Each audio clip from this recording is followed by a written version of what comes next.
بسم اللہ الرحمن الرحیم۔ پیش خدمت ہے ڈاکٹر ناصر عباس نیر صاحب کے افسانوی مجموعے خاک کی مہک سے ایک حکایت جس کا عنوان ہے واللہ عالم۔ اسے وہ کھڑاؤں تو نہ ملی جسے پہننے سے آدمی جہاں چاہے اڑ کر پہنچ سکتا تھا، مگر وہ اس چادر کو حاصل کرنے میں کامیاب ہو گیا جسے مردے پر ڈالنے سے مردہ جی اٹھتا تھا۔ دوبارہ جی اٹھنے کا یقین اسے بچپن ہی سے تھا، مگر اس کا یقین دیے کی لو کی طرح لرزتا ہی رہتا تھا۔ کچھ خیالوں اور سوالوں کے جھکڑ اس کے دماغ میں چلتے رہتے تھے۔ وہ سوچتا اسے جس دنیا کا اب تک تجربہ اور علم ہے اس میں ہر بات کا ہو سکنا اور نہ ہو سکنا برابر ہے۔ چیزیں مسلسل ادھر ادھر حاضر غائب ہوتی رہتی ہیں۔ اسے جب بھی دوبارہ جینے کا خیال آتا اسے لگتا وہ اسی دنیا کو نئے سرے سے گزارنے لگا ہے جو اس نے اب تک گزاری ہے۔ اسے لذت اور اذیت دونوں ایک ساتھ محسوس ہوتی۔ اپنے گزرے کل کو ایک بار پھر جینے میں عجب لذت تھی، شاید ویسی ہی جیسی شدھ تنہائی میں دو بدن محسوس کرتے ہیں، لیکن آنے والے کل کا خیال ہی وسوسے لاتا، اذیت سے لتھڑے ہوئے۔ 60 کو عبور کرنے کے بعد اس پر اذیت کے ساتھ ساتھ مایوسی کا غلبہ بھی ہونے لگا تھا۔ وہ زیادہ وقت گزرے کل کو دوبارہ گزارنے میں صرف کرتا، لیکن پھر ایک وقت آتا اسے لگتا گزرے وقت اور آج میں فرق ہی مٹ گیا ہے، اور وہ یہ سمجھنے سے قاصر ہو جاتا ہے کہ وہ ہے کہاں۔ اس کی اذیت اور مایوسی بڑھ جاتی۔ وہ سوچتا ہو سکتا ہے دوبارہ زندگی نہ ملے، ہو سکتا ہے آگے زندگی کے بارے میں اس نے جو کچھ اب تک سنا ہے اس کا مطلب کچھ اور ہو۔ دوسروں سے سنی ہوئی باتوں کا مطلب ضروری نہیں کہ وہی ہو جو ہم سمجھ رہے ہیں۔ دوسرے ہمیں اپنی باتوں کا صحیح علم کہاں دیتے ہیں؟ دوسروں کو صحیح باتوں کا صحیح علم کتنا ہوتا ہے؟ پھر یہ بھی ہے ہم ایک ہی بات کو ایک وقت میں کچھ سمجھتے ہیں، دوسرے وقت میں کچھ اور۔ اس نے ایک بار اپنے مرشد سے پوچھا تھا جن کی خدمت میں وہ 2 سال بعد حاضر ہوا کرتا تھا، وقت سے بچنے کا کوئی راستہ ہے؟ مرشد نے اپنی سفید داڑھی کو کھجاتے ہوئے پہلے کہا تھا نہیں، پھر کچھ سوچتے ہوئے کہا تھا ہاں۔ اس نے اپنے ہی خیال کو دہرایا، دوسرے ہمیں اپنی باتوں کا صحیح علم کہاں دیتے ہیں؟ دوسروں کو صحیح باتوں کا صحیح علم کتنا ہوتا ہے؟ اسے کبھی یہ خیال بھی آتا کہ کوئی تو ہوتا جو اس سے براہ راست باتیں کہتا، اور ان کا مطلب نہ تو سوچنے کی ضرورت پڑتی نہ پوچھنے کی۔ اس نے 1000 بار تجربہ کیا تھا کہ کسی بات پر ذرا سا سوچنے سے ایک ہی بات کے 100 مطلب نکلنے لگتے ہیں۔ خدا معلوم یہ مطلب اس بات میں سے نکلتے ہیں یا سوچنے سے۔ اس نے کئی مرتبہ محسوس کیا کہ اس کی کھوپڑی میں سوچنے کی ایک مشین لگی ہوئی ہے۔ کبھی یہ اتنی تیز چلتی کہ لگتا کوئی آ رہا ہے جو اسے کاٹ ڈالے گا، اور کبھی اتنی نئی انوکھی باتیں اس مشین سے نکلتی کہ اسے سمجھ ہی نہ آتا کہ وہ اتنی ساری باتوں کا کیا کرے۔ اس کی حالت اس دکاندار کی سی ہو جاتی جو ٹھسا ٹھس چیزوں کو دیکھ کر ہی اوب جاتا ہے۔ وہ مزید سوچتا اتنی باتوں، اتنی ٹیڑھی میڑھی باتوں سے ایک ننھی جان اور ایک دیمک لگی لکڑی کی مانند جسم کا کیا تعلق؟ دوسروں سے باتوں کا مطلب پوچھنے کے عمل کو بالآخر اس نے بیکار سمجھنا شروع کر دیا تھا۔ اسے مکمل تاریکی کا خیال تو آتا تھا، مگر وہ اس تاریکی کا کیا کرے جو اسی کے اندر کہیں موجود ہے، مگر وہ اسے محسوس کرنے کے قابل نہ رہے گا۔ اس کا دل ڈوب جاتا۔ وہ دنیا کا تصور جب اپنے بغیر کرنے کی کوشش کرتا تو اس کے سینے پر جیسے ایک پتھر آن پڑتا، اس کی سانس رکتی محسوس ہوتی۔ اس سے آگے وہ نہیں سوچ سکتا تھا۔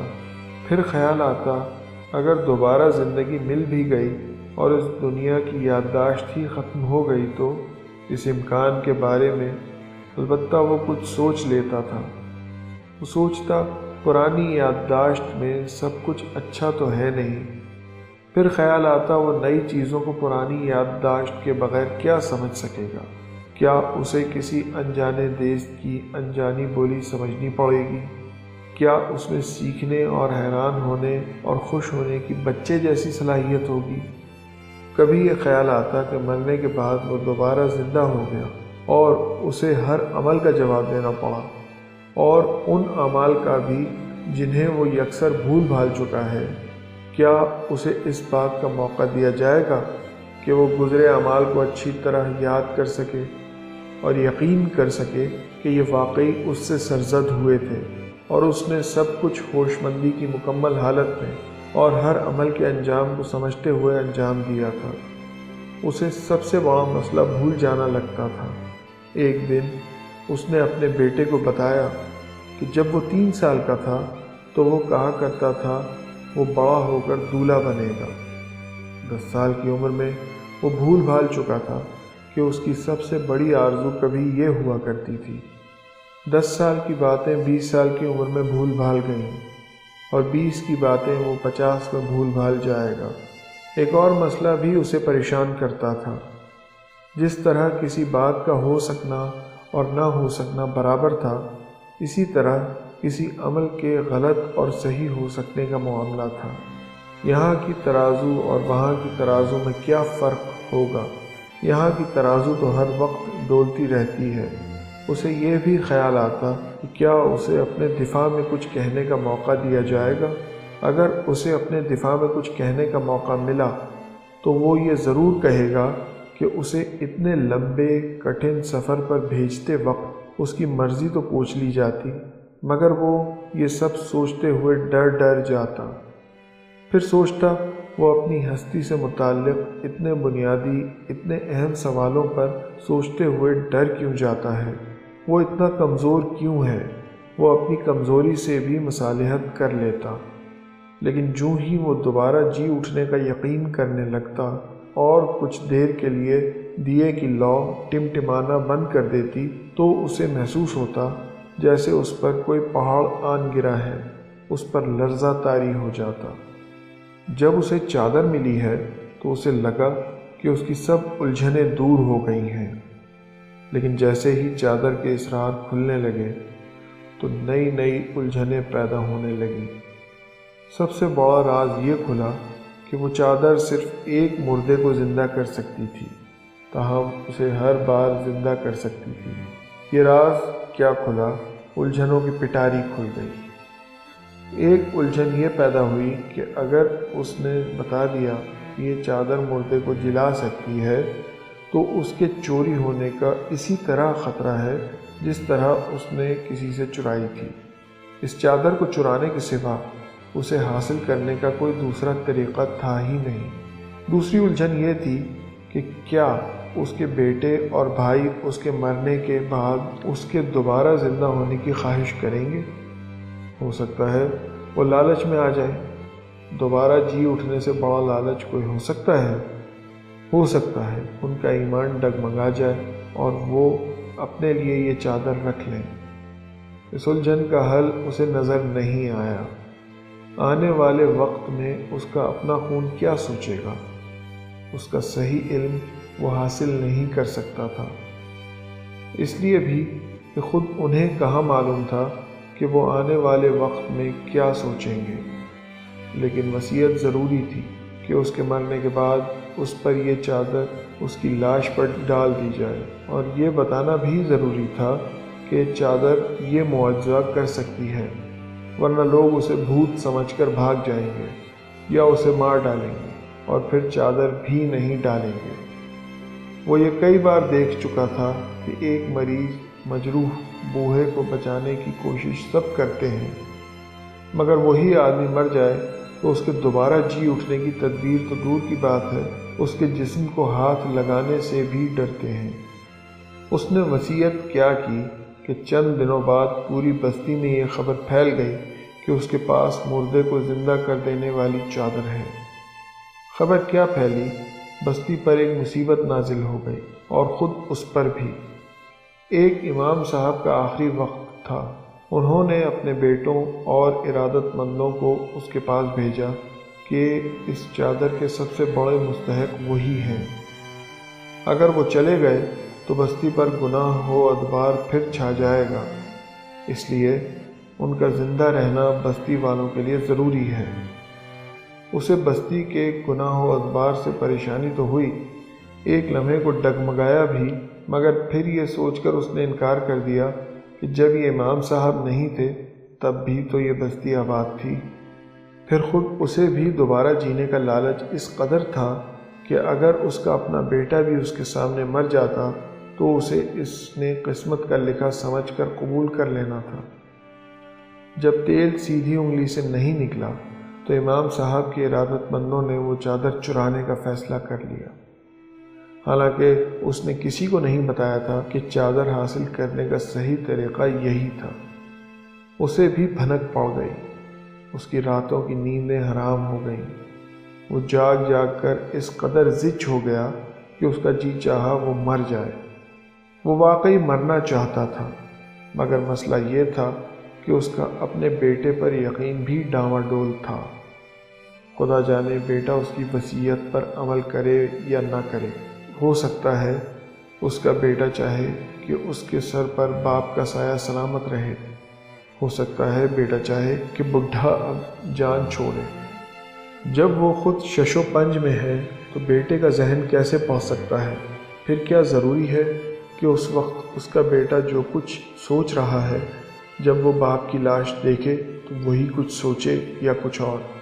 ایک موٹی سی گالی اس نے دماغ کو دی۔ وہ سوچتا سوچتا جانے کیسے کچھ پل کے لیے سو گیا، اور اسی دوران میں چادر چوری ہو گئی۔ اسی کے آس پاس امام صاحب کا بھی انتقال ہو گیا۔ امام صاحب کے ارادت مندوں نے وہ چادر نکالی، لیکن جو ہی ان پر ڈالنے لگے وہ پہنچ گیا اور سب کو مخاطب ہو کر بولا، یہ کون سا انصاف ہے کہ ایک نیک آدمی کو سفید لٹھے کا کفن دینے کے بجائے سبز رنگ کی چادر دی جائے؟ پھر یہ چادر چوری کی ہے۔ کیا امام صاحب کے عقیدت مند ان کی ناش پر کھڑے ہو کر باوضو ہو کر مقدس کتاب کی قسم اٹھا کر کہہ سکتے ہیں کہ انہوں نے یہ چادر میرے گھر سے چوری نہیں کی؟ عقیدت مندوں نے کہا، رب کو جان دینی ہے، ایک ناش پر، اور وہ بھی امام صاحب جیسی نیک ہستی کی ناش پر جھوٹ کیسے بولیں؟ انہوں نے اعتراف کر لیا کہ یہ چادر چوری کی ہے۔ امام صاحب کو سفید کفن میں دفنا دیا گیا۔ اب جن کو نہیں پتا تھا ان کو بھی پتا چل گیا کہ ایک چادر ایسی ہے جسے مردے پر ڈالنے سے مردہ جی اٹھتا ہے۔ ارد گرد کی بستیوں سے بات ہوتی ہوئی دوسرے دیسوں میں بھی پھیل گئی۔ ایک آدمی نے رائے ظاہر کی کہ اس چادر سے ایک ایک دھاگا نکال کر سب لوگوں میں تقسیم کر دیا جائے اور اس دھاگے کو کفن میں ٹانک دیا جائے۔ ہو سکتا ہے کہ چادر کی کرامت اس کے ایک ایک دھاگے میں ہو، مگر وہ نہیں مانا۔ اسے جانے کیوں یقین تھا کہ چادر کی حالت میں معمولی سی تبدیلی سے چادر کی حقیقت بدل جائے گی، اور یہ واحد یقین تھا جو دیے کی لو کی مانند نہیں تھا۔ ہر کوئی اس چادر کو حاصل کرنا چاہتا تھا، اور ہر قیمت پر۔ وہ لوگ بھی جو مرنے کے بعد کی زندگی پر ایمان کا ذکر دن رات کرتے تھے، اس چادر کو حاصل کرنے کے لیے کوئی بھی حد پار کرنے کو تیار تھے۔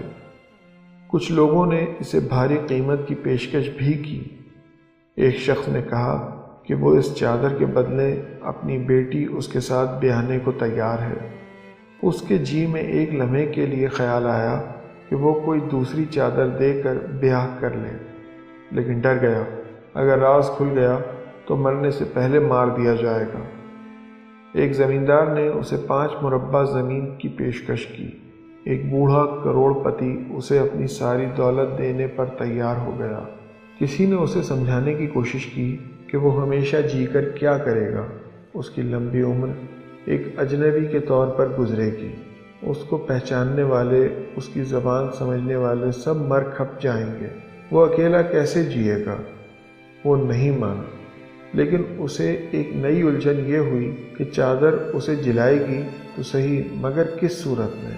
کیا وہ جس حالت میں مرے گا اسی حالت میں جیے گا، اور اگر وہ بوڑھا ہو کر مرا اور صدیوں تک بوڑھا ہو کر جیا تو ہو سکتا ہے چادر اسے نوجوان کی صورت جلائے۔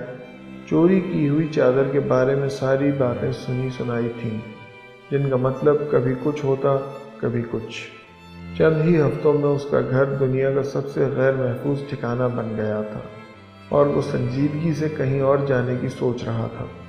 بستی کے سب لوگ سوچ رہے تھے کہ کب تک صبر کریں، زندگی کا بھروسہ نہیں تھا۔ ایک رات اس بستی کے سب لوگوں نے ایک دوسرے سے چوری یہ فیصلہ کیا کہ وہ یہ چادر حاصل کر کے رہیں گے۔ اتفاق یہ ہوا کہ پوری بستی اور آس پاس کی بستیوں کے لوگ ایک رات اس کے گھر کی دیوار کے پاس آن پہنچے۔ کوئی چھت پہ چڑھا، کوئی دیوار پھاندا، کسی نے دروازہ توڑا۔ ادھر ادھر سے آنے والے ایک دوسرے کے مد مقابل تھے، کوئی پیچھے ہٹنے کو تیار نہیں تھا۔ پہلے ایک گرا، پھر دوسرا، پھر خون ہی خون گرا۔